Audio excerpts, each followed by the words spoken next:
मिश्रा जी, जो मेरे निकटतम बड़े भाई बाबा मिश्रा जी के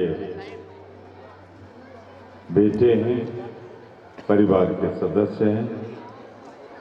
सुरेंद्र रघुवंशी जी, कमला प्रसाद तिवारी जी मंडल अध्यक्ष, विजय प्रताप सिंह मंडल अध्यक्ष, सत्यव्रत उपाध्याय जी, विपिन तिवारी जी, शार्दुल सिंह जी, नागेंद्र प्रताप सिंह जी, कमला प्रसाद जी, यहाँ उपस्थित अभी कार्यक्रम का बहुत ही कुशलता से संचालन कर रहे मेरे बहुत ही अनन्य विश्वस्त भाई रामचंद्र जी। साथियों, इसके पहले मेरी मिर्जापुर में मीटिंग थी। जब मैं वहां से चला तो रास्ते भर मुझे सन 80 याद आता रहा। बाबू कमला सिंह और हम साथ बैठते थे। मुझे लगातार 9 बार विधानसभा में आपके पड़ोस से प्रतिनिधित्व करने का मौका मिला, जो आज तक कभी हिंदुस्तान में लगातार एक क्षेत्र से किसी को नहीं मिला है। पर मुझे वो सन 80 याद आता है जब मैं विधानसभा में गया। वैसे तो हाई कोर्ट का वकील था, संजय गांधी का वकील था। उन्हीं ने मुझसे कहा था कि तुम चुनाव लड़ो। इंदिरा जी ने कहा मैं चाहती हूं कि तुम जाओ। तो जब मैं वहां पहुंचा तो मुझे विधानसभा कुछ समझ में नहीं आ रही। मेरे दिमाग में 2-3 चेहरे थे उस समय। एक थे उसमें बाबू कमला सिंह, वो मुझसे वरिष्ठ थे। वो नियम 300, 301, 51 रोज नियमावली से सवाल जौनपुर का उठाते थे। तो मैं उनको देखता था। मैं तो बहुत हाई कोर्ट के जजेस के सामने था। बड़ी बहस मैंने पीसी चतुर्वेदी, कन्हैयालाल मिश्रा सबकी सुनी थी। और मैं दावे से कहता हूं, कमला प्रसाद सिंह जैसा मैंने कोई दूसरा संसदीय ज्ञाता नहीं देखा। अद्भुत विलक्षण प्रतिभा के धनी थे वो। आपके थे इसलिए आपको उनकी कीमत नहीं मालूम। लेकिन जब प्रमोद तिवारी ये कहे, जिसको आदर्श विधायक से नवाजा गया हो, कि वो संसदीय प्रणाली मैंने उनसे सीखी थी, तो आपको कमला जी का महत्व समझ में आना चाहिए। जौनपुर उस समय कमला प्रसाद जी थे, सूर्यनाथ उपाध्याय जी थे, रामकृष्ण उपाध्याय जी थे, राम शिरोमण दुबे जी भी थे, जंग बहादुर यादव भी थे, केसरी प्रसाद पांडे भी थे, राजकिशोर तिवारी भी थे, या आपके बगल से तेज बहादुर सिंह भी थे, पहलवान रावत भी थे, तमाम सब कांग्रेस। अरे जौनपुर की अद्भुत क्षमता है, जब 77 में आंधी में सब पेड़ गिर गए थे, तब भी आपने कांग्रेस का दीपक जलाया। आज फिर वही हालात, उसी धरती से मांगने आया हूं। एक बार जिसने देश को आजादी दिलाई, देश के लिए जिसने अपने 2 प्रधानमंत्री कुर्बान किए, इंदिरा गांधी, राजीव गांधी, उस कांग्रेस को वापस लौटा दो उत्तर प्रदेश। एक बार फिर कांग्रेस विकास के रास्ते पे चले। आजकल तो जब जौनपुर का जिक्र आता है तो कौन कितना बड़ा माफिया गैर कांग्रेसी है, इसका जिक्र आता है। पर मैं एक बात यहां खुल के कहना चाहता हूं, भाई पत्रकार बंधुओं, लिख लो, रिकॉर्ड कर लो मुझे। अगर माफिया राज का, अपराधीकरण राजनीति का उनकी कोई अम्मा है, जननी है, तो उसका नाम है भारतीय जनता पार्टी। 1997 में मैंने विधानसभा में माफियाओं को मंत्री बनते पहली बार देखा, पहली बार। उसके पहले शायद भूले भटके एक आध विधायक बन जाते थे। कारण क्या था? 6-6 महीने का समझौता हुआ था बसपा का और भाजपा का कि 6 महीने तुम मुख्यमंत्री मायावती जी, 6 महीने कल्याण सिंह जी। फिर दोनों की नीयत डगमगा गई। कल्याण सिंह जी से खींच लिया समर्थन मायावती जी ने, और मैं उस समय कांग्रेस विधानमंडल दल का नेता था। मैंने अपनी आंखों से देखा जैसे जानवर खरीदे जाते हैं वैसे विधायक खरीदे गए। मैंने अपनी आंखों से देखा कि जो अपने अपने जिले में माफिया थे, हिस्ट्री सीटर थे, उनको मैंने मंत्री बनते देखा।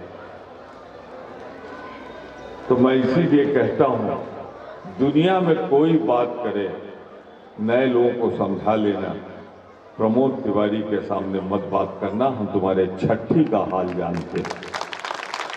मैंने विधानसभा में उन 21 मंत्रियों का नाम लिया था जो हिस्ट्री सीटर थे, मंत्री थे। कल्याण सिंह को जवाब नहीं सूझा।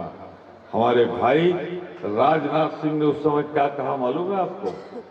उन्होंने कहा युद्ध में सब जायज है, सरकार बनाना है तो फिर इस समय ये नहीं देखना है कौन क्या है, हमें 5 साल सरकार चलाना है। तो भाजपा माफिया की बात करेगी, भाजपा अपराध की बात करेगी। याद कर लो, मेरा वक्तव्य है विधानसभा की कार्रवाई कभी मिटती नहीं है। उसमें मैंने 21 मंत्रियों की हिस्ट्री सीट नंबर, आपराधिक इतिहास सब विधानसभा में दर्ज। और आज वो कहते हैं बुलडोजर लेके चल रहे हैं। अरे मैं कहता हूं तेरे बुलडोजर में गलत कंप्यूटर फीड हो गया है। वो कुछ जाति धर्म देख के चलता है। जो कोई भाजपा का दुपट्टा ओढ़ ले वो माफिया नहीं, तुम्हारी गंगा नहा लेता है। और उसे देखना है, उसे देखना है, उसे देखना है तो कहीं और मत जाना, शुरुआत जौनपुर से कर देना। इशारा समझ रहे हैं आप? पर मुझे सिर्फ इतना कहना है कि कल की रात मेरे ऊपर बहुत भारी पड़ी,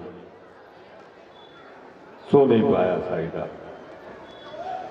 7, 7:30 बजे एक बयान आ गया सोवियत रूस के रक्षा मंत्रालय।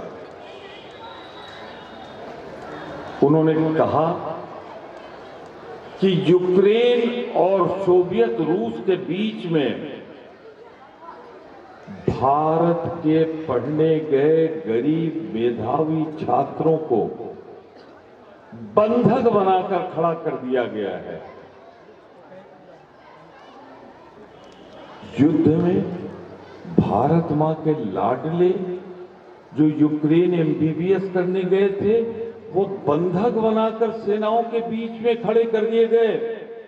उस समय अगर इंदिरा गांधी होती, राजीव गांधी होते, मैं तो कहता हूं बड़ा नेता अटल बिहारी वाजपेयी होता, तो वो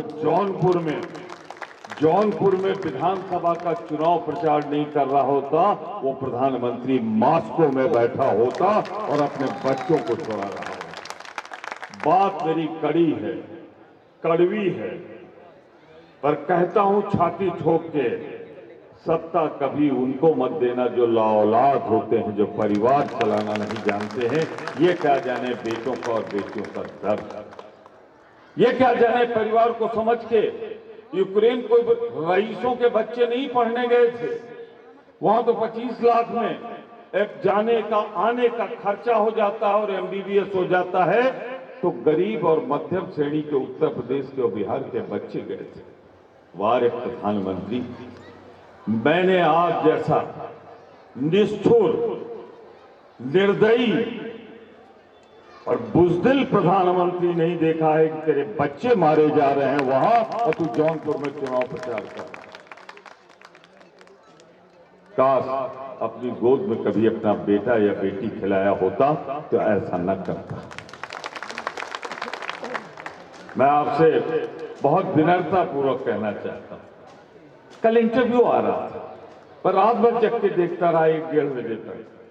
वहां के बच्चों से जब पूछा लोगों ने, कोई इस खंडक में छिपा है, कोई किसी के घर में छिपा है कि भैया तुम लोग चले क्यों नहीं गए, तो उसने कहा, बच्चों का बयान, तो राहुल नाम का लड़का था, उसने कहा कैसे जाते, हमारे माँ बाप तो खर्चे के लिए 25-30 हजार रुपया महीना भेजते हैं। यहां हवाई जहाज का टिकट, एयर इंडिया का टिकट, जिस एयर इंडिया से कुवैत से लोग लाए गए थे फ्री में, उसका टिकट 1,25,000 हो गया। अगर मोदी तुमने बेचा न होता एयर इंडिया तो हमारे बच्चे लौट के आ जाते, उनसे 1,25,000 नहीं 9,000 10,000 रुपए में किराया है यूक्रेन का, और आज वहां बोली लग रही है टिकट। कैसे प्रधानमंत्री जी आप सो पाए होंगे रात में? हमें तो टेलीविजन से मालूम हुआ होगा, आपको तो पहले से मालूम। कहां सोई पड़ी थी भाजपा की सरकार जब अगल बगल के देश के लोग अपने बच्चों को यूक्रेन से निकाल रहे थे, पाकिस्तान, बांग्लादेश, नेपाल, तो तुमने क्यों नहीं निकाला? गुनहगार हो, भाजपा गुनहगार, इसको माफ मत करना, यही हाथ जोड़ के आपसे कहने आया। एयर इंडिया का किराया इतना क्यों बढ़ा मालूम है आपको? इस समय इस देश में लोकप्रिय सरकार नहीं है, निर्वाचित सरकार नहीं है। इस समय बेचू राम एंड कंपनी की सरकार है। बेचो बेचो बेचो। एक वाक्य में कहते हो कि 70 साल में कांग्रेस ने क्या किया? अरे जिस पेट्रोलियम कॉर्पोरेशन को तुमने बेचा, कोल इंडिया को बेचा, जिसमें तुमने एयर इंडिया को बेचा, वो भाजपा ने नहीं, कांग्रेस सरकार ने बनाया था, उसी को तुम बेचे। मैं नहीं समझ पाता कि आज के हालात क्या हैं। अभी कुछ दिन पहले पेट्रोल की कीमत कितनी थी? 110 रुपया। आज का अखबार पढ़ लेना, 15 रुपया का प्रस्ताव जा चुका है, 125 होने वाला, सिर्फ 7 तारीख का इंतजार है। 150 पहुंच जाएगा, 200 पहुंचे। अरे अभी भी वक्त है। मैं एक वाकया सुनाता हूं आपको। जब 110 रुपया पेट्रोल था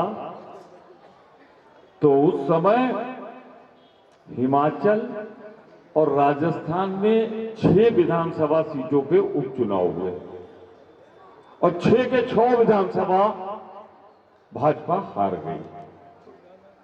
कहीं तीसरे पे गई, कहीं जमानत जब्त हुई। तो हिमाचल का मुख्यमंत्री जयराम ठाकुर समझ गया अब तो मैं निकाला जाऊंगा। तो उसने क्या बयान दिया प्रेस को बुला के मालूम है? उसने कहा मैं अपनी वजह से नहीं हारा हूं, कि पेट्रोल डीजल के दाम से हारा।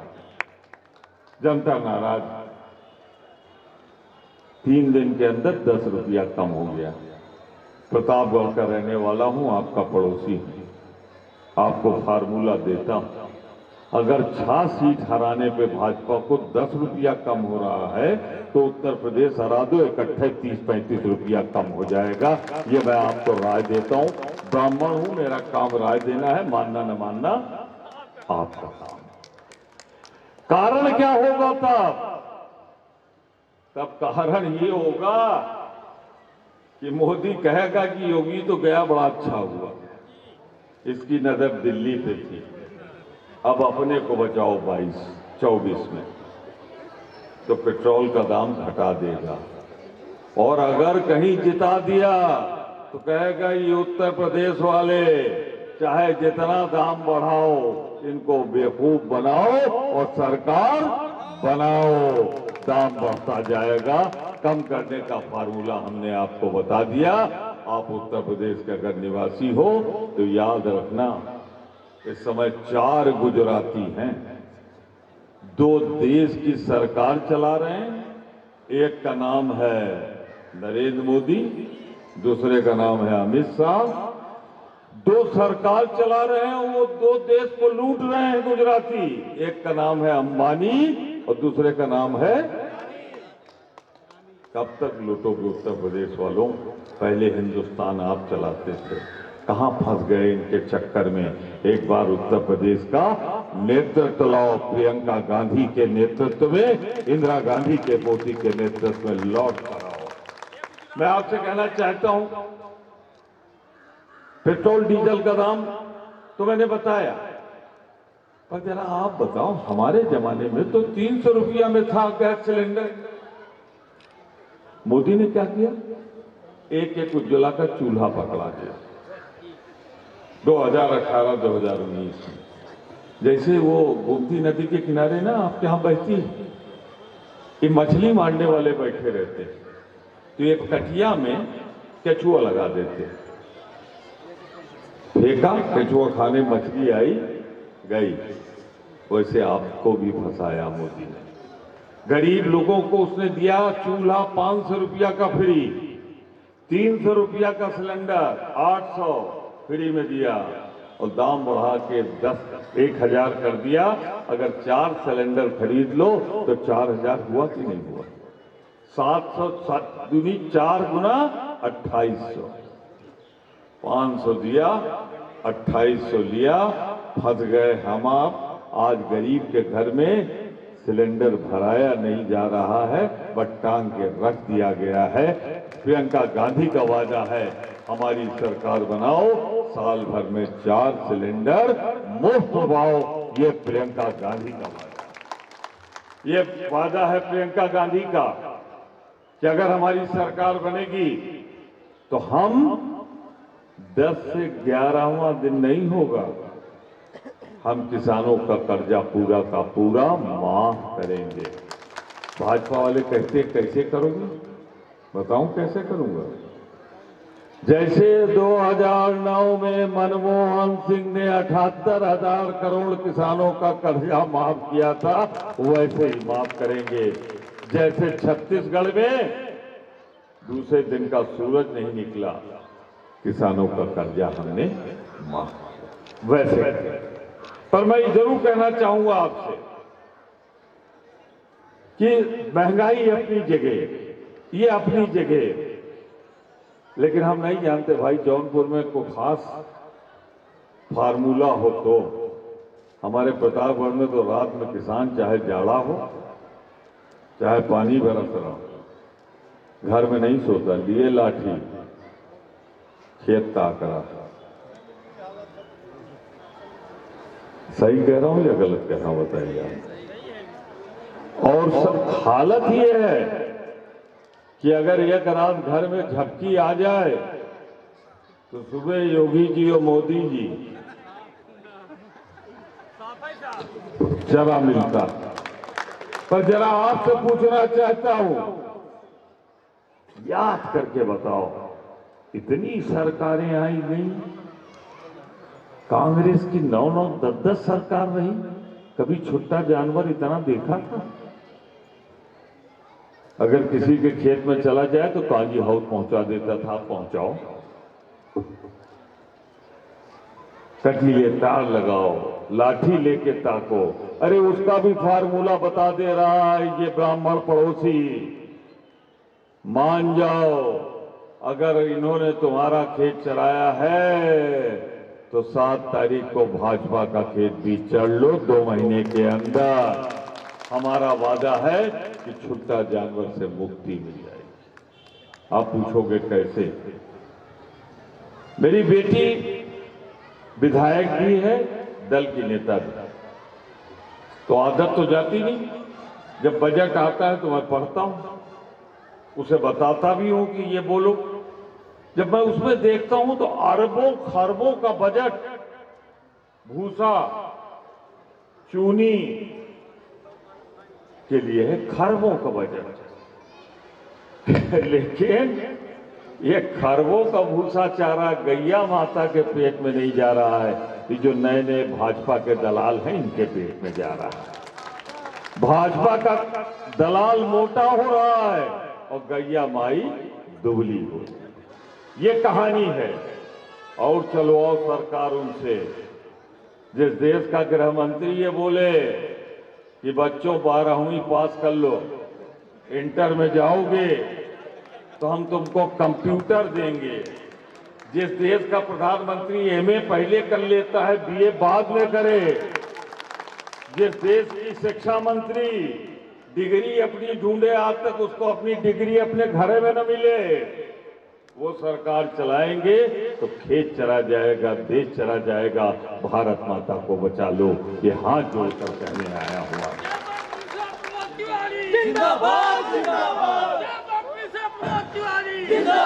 योगी बाबा का क्या कहें, उनको जब अपने होश हवास नहीं रहता तो प्रदेश का क्या होश हवास रहेगा। अरे मैं आपसे एक चीज कहना चाहता हूं, बहुत विनती पूर्वक। मैं स्टार प्रचारक हूं। मेरठ, गाजियाबाद, आगरा, अलीगढ़ कोई हिस्सा नहीं बचा जहां होके नहीं आया हूं। मेरा वचन सुन लो, 10 तारीख का सूरज तो निकलेगा भारतीय जनता पार्टी के राज में, और जब सूरज डूबेगा, जैसे जैसे गर्मी बढ़ेगी वैसे वैसे गर्मी भाजपा की ठंडी होती चली जाएगी। और शाम के बाद इस पापी, दोहरा रहा, इस पापी साम्राज्य का अंत हो जाएगा। ये मैं आपसे दावे से कहता हूं, मैं पहचान लेता हूं हवा को। मैं आपसे एक चीज कहना चाहता हूं, कारण क्या होगा? छुट्टा जानवर, महंगाई, और एक सबसे बड़ी बात जो मैं कह रहा हूं, जिस देश का नौजवान रोजगार मांगे उसे लाठियां मिले तो समझ लो सब सरकार को बने रहने का अधिकार। नौकरियां मिल नहीं रही हैं, जो थी वो खत्म हो रही। शिक्षक बेरोजगार, लाठी खा रही लड़कियां हमारी। मैं आपसे एक चीज कहना चाहता हूं, सबके लिए इनको माफ कर देना कि 50 किलो के बोरिया खाद की आती थी, अब 45 की रह गई। वो गुजराती है ना आदत, मार दो कैंची। गांधी बाबा कहां, सरदार पटेल और कहां ये दो। मैं सिर्फ इतना कहूंगा आपसे, सबके लिए माफ कर देना, एक बात के लिए माफ मत करना। याद है कोरोना? कोरोना आया नहीं है,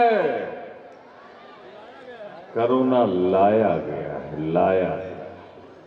ये हिंदुस्तान की बीमारी नहीं है, ये चीन के वुहान शहर की बीमारी है जो 4000 किलोमीटर दूर है। ये बीमारी कहीं से पैदा नहीं हुई है, ये प्रयोगशाला में पैदा की गई कि दुश्मन के देश में छोड़ दो, गोली चलाने की जरूरत न पड़े। इस देश का सारा विपक्ष गया मोदी जी के पास, राहुल गांधी भी गए, तृणमूल कांग्रेस भी गई, डीएमके भी गई, अन्ना डीएमके भी गए कि मोदी जी अगर देश बचाना है तो ये हवाई जहाज बंद कर दो। जैसे छोटे छोटे देशों ने कर दिया था, बांग्लादेश ने कर दिया, हमको मलेशिया, थाईलैंड ने कर दिया, पर मोदी जी ने नहीं बंद किया। कारण क्या था मालूम है आपको? उनके मालिक आ रहे थे, मालिक। नमस्ते ट्रंप, ठीक कहा आपने, नमस्ते ट्रंप होने वाला था। और मोदी गुरु, इनका नाम है झांसा गुरु, इसके झांसे में फंस जाते हैं लोग। अरे आप ही फंस गए थे, बहुत अकलमंद मत बनो, 15 लाख में फंस गए थे। 2 करोड़ नौकरी में फंस गए थे, खेत के दुगने दाम पे फंस गए थे, एक को हुआ तक। मैं इतना जरूर कहूंगा आपसे, इसने कहा आप आ जाओ, 1 करोड़ भारतीय अमेरिका के हैं, उनको मैं बुला देता हूं अहमदाबाद में, वो सब आपको वोट करेंगे, जीत जाओगे। 1 करोड़ लोग इकट्ठा हुए, यूरोप से 7,500 लोगों को टिकट देके बुलाया गया, और जब वो आए तो अहमदाबाद की सीधी फ्लाइट नहीं, बंबई आए, वेटर को होटल में रुके, टैक्सी ड्राइवर को, सबको कोरोना दे गए, और आज तक बंबई उठ नहीं पाया, अहमदाबाद उठ नहीं पाया, आगरा ताजमहल देखने गया, कोरोना से मुक्ति नहीं पाया, दिल्ली आज भी तड़प रहा है। अरे मत भूलना उस दृश्य को, जब मां की गोद में बेटा बिलख रहा था, मां तड़प रही थी, योगी की सरकार ने उसे ऑक्सीजन नहीं दी। पत्नी पति के मुंह में सांस डाल रही थी कि मेरा पति कुछ देर चल जाए, शायद दवाई आ जाए, योगी की दवाई नहीं आई। लाखों मर गए, वैक्सीन मोदी ने विदेश भेज दी, लगी नहीं तब। अगर लाखों की मौत का कोई गुनहगार है तो ये योगी और मोदी गुनहगार हैं, इनको माफ मत करना, मत करना। और अगर इनको माफ कर दोगे तो भगवान और परवरदिगार भी तुमको कभी माफ नहीं करेंगे। ऐसी सरकार को बने रहने का अधिकार नहीं है, ऐसी सरकार को जाना चाहिए। जब एमए के बाद बीए करोगे यही होगा। सारे देशों ने यूक्रेन से अपने बच्चे निकाल लिए, युद्ध का संकट मंडरा रहा था, युद्ध में नहीं निकाला। रात में आओगे 8 बजे और कहोगे 12 बजे से 21 दिन का कर्फ्यू। वो मजदूर जो गुजरात कमाने गया था, महाराष्ट्र कमाने गया था, पंजाब कमाने गया था, हरियाणा कमाने गया था, जो दिन भर रिक्शा चलाता था, मजदूरी करता था, तब रात का चूल्हा जलता था, 2 दिन बाद भूख से मरने लगा। अगर इन्होंने 3 दिन का टाइम दिया होता तो ये लाखों लोग मरते नहीं। सबने 3 दिन 4 दिन का टाइम दिया, पर एमए बाद में किया। होता तब ना, जब बीए पहले कर लोगे, एमए बाद में करोगे तो यही होना है। योगी के बारे में मैं इतने कह सकता हूं, कुछ तो होगा उनके अंदर, उनको खबर ही नहीं रहती प्रदेश में क्या हो रहा है। उनको तो जो 2 अधिकारी हैं, कागज पकड़ा दो वही पढ़ देते हैं। कुछ नहीं मिलता तो आज ये नहीं बता रहे 5 साल में कितनी नौकरियां दी, ये नहीं बता रहे कि हमने ये किया, कहते हमने बुलडोजर से घर गिरा दिया। अरे बुलडोजर चलाना है तो 7-10 के बाद चलाना, लेकिन 10 तक तो कम से कम प्रदेश के ऊपर बुलडोजर मत चलाओ, मत बर्बाद करो मेरे प्रदेश को। ये नेहरू, इंदिरा, अटल बिहारी का प्रदेश है। सापा के बारे में मैं ज्यादा नहीं कहूंगा, याद कर लेना, ये जौनपुर है। यहां विधायक कम, माफिया ज्यादा बन जाते हैं सापा के। इज्जत से सड़कों पे चलने नहीं पाओगे। और बसपा के बारे में इतना कहूंगा, वो बेचूराम एंड कंपनी है, तो ये तो सरकार बनने के पहले से इनका हाथी तैयार है, दाम लगाओ ले जाओ। और याद करना, मैंने अपनी आंखों से देखा है राखी बांधते हुए मायावती को। लालजी टंडन बेचारे चले गए, मुरली मनोहर जोशी, तो इनके घर में राखी खरीद के रख ली गई है। अगर कुछ कम रहेगा तो मायावती हाजिर हैं, लेकिन याद रखना ये उत्तर प्रदेश की जनता है, 100 पार नहीं करने देगी भाजपा को, 100 पार नहीं करने देगी भाजपा को। आपसे फिर करवर्ध प्रार्थना है, आज मैं अगर आया हूं तो एक पड़ोसी के नाते आपसे हाथ जोड़कर प्रार्थना कर रहा हूं। बाबू कमला सिंह से जो मेरे ताल्लुकात थे, जो संबंध थे, उसकी दुहाई देते हुए कह रहा हूं, इस मेरी बेटी को